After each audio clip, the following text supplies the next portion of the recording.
Chris, what is our second main topic today? This comes from Utkarsh. Hi, John.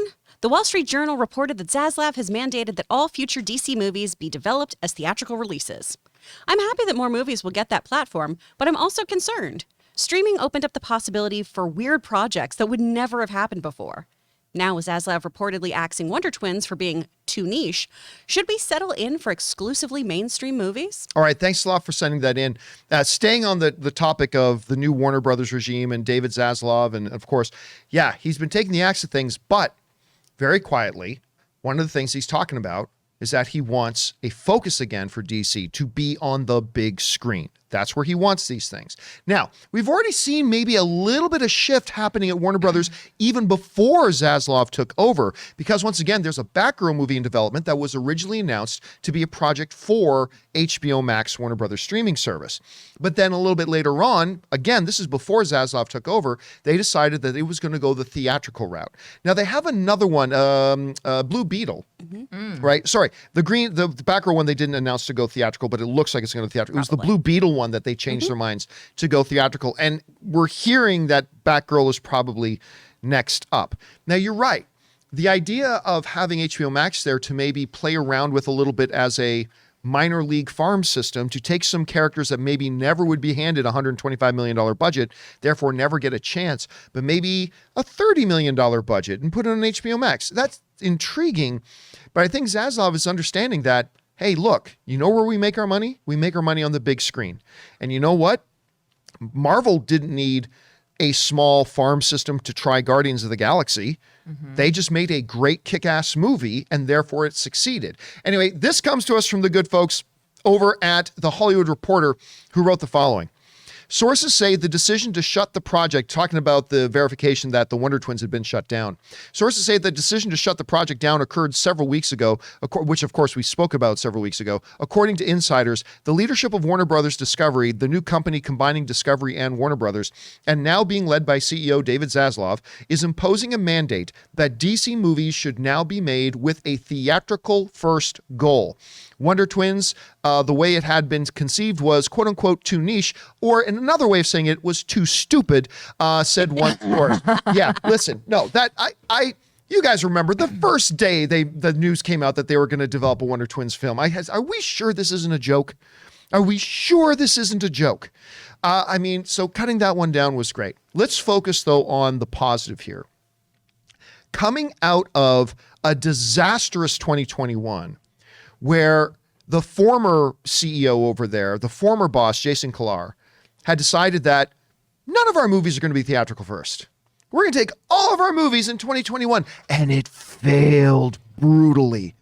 And we're just starting to get a sense of the astronomical numbers of that they lost financially as a result of it. And it hurt them bad. Now, taking on that, Zaslav is saying, no, listen, we have these DC characters. We have some of the most iconic, celebrated, wonderful characters in fiction that people and families for generations have read and enjoyed and know. These are recognizable IP. And what the hell are we doing not being theatrical first with them? Because we're going to make a lot more money in the theaters. And then because they were in theaters, they're going to have a lot more success on our streaming platform if they go to theaters first. Which is, of course, is what we talked about the other day with the other story there.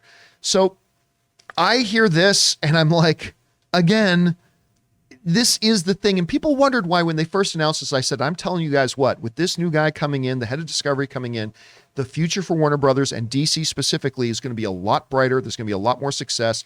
They're going to, get away, throw out the chaff, all that kind of stuff. I'm loving what I am hearing because I'm, of course, obviously a theatrical first kind of guy. So I'm loving what I'm hearing. Anyway, Chris, you hear about this. Zaslav is saying, hey, for DC, now remember, he didn't say there specifically nothing DC can ever go to HBO Max. He didn't necessarily say that, but he goes, I want our laser focus to be theatrical first for our DC projects.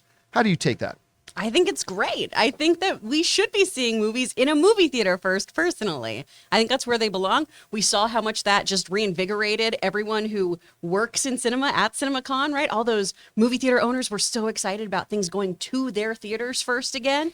I think this is great. I think that's exactly what they should be doing. Let me ask you this though. Our viewer wrote in one kind of concern, and I get the concern a little bit, to be honest with you. It's like it did look like there could be an opportunity here to take some smaller, more niche is that word again, DC characters that maybe no studio would want to take a chance on in a movie, and maybe they'd have a playground to be in on HBO Max. Do you think that's a bad thing, or do you think, like Marvel did with Guardians of the Galaxy, hey, if we're going to go big, put it on the big screen? I don't know. What do you think about that? I think it just comes down to the story and the script, right? Right. Because could you do a really cool Wonder Twins story? Maybe somewhere out there, someone can do a really great story. What it sounded like was happening was not that. So I think there still is a playground for this. And remember, guys, too, I mean, sure, the superhero things are going to Disney, Marvel, and Warner Brothers, but that's not the only type of movie there is, right? Right. So niche films are still going to exist at other places regardless. Everything, everywhere, all at once. A24 loves doing weird stuff. A24 is always doing groundbreaking films that other people probably would pass on. And sure, there's a smaller budget there, smaller marketing and everything, but that's why it's really important for all of you to go see those groundbreaking films. If you still haven't seen that movie, what are you doing? Leave right now. Go watch it. It's the best movie of the year. It's so good.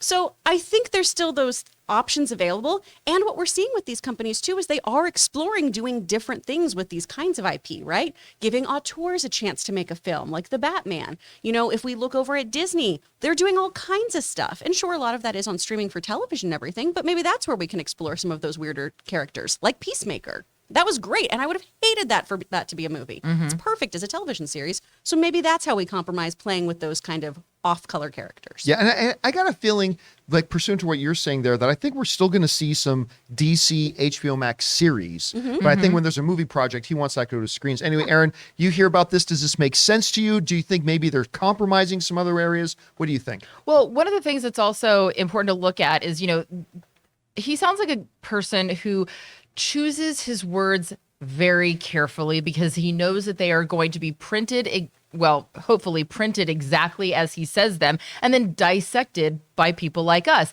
And what I notice is that he says the way that it was, the Wonder Twins as it was conceived was too niche. So whatever the initial conversations about this story were not broad enough. The story itself did not seem to have the broad enough appeal.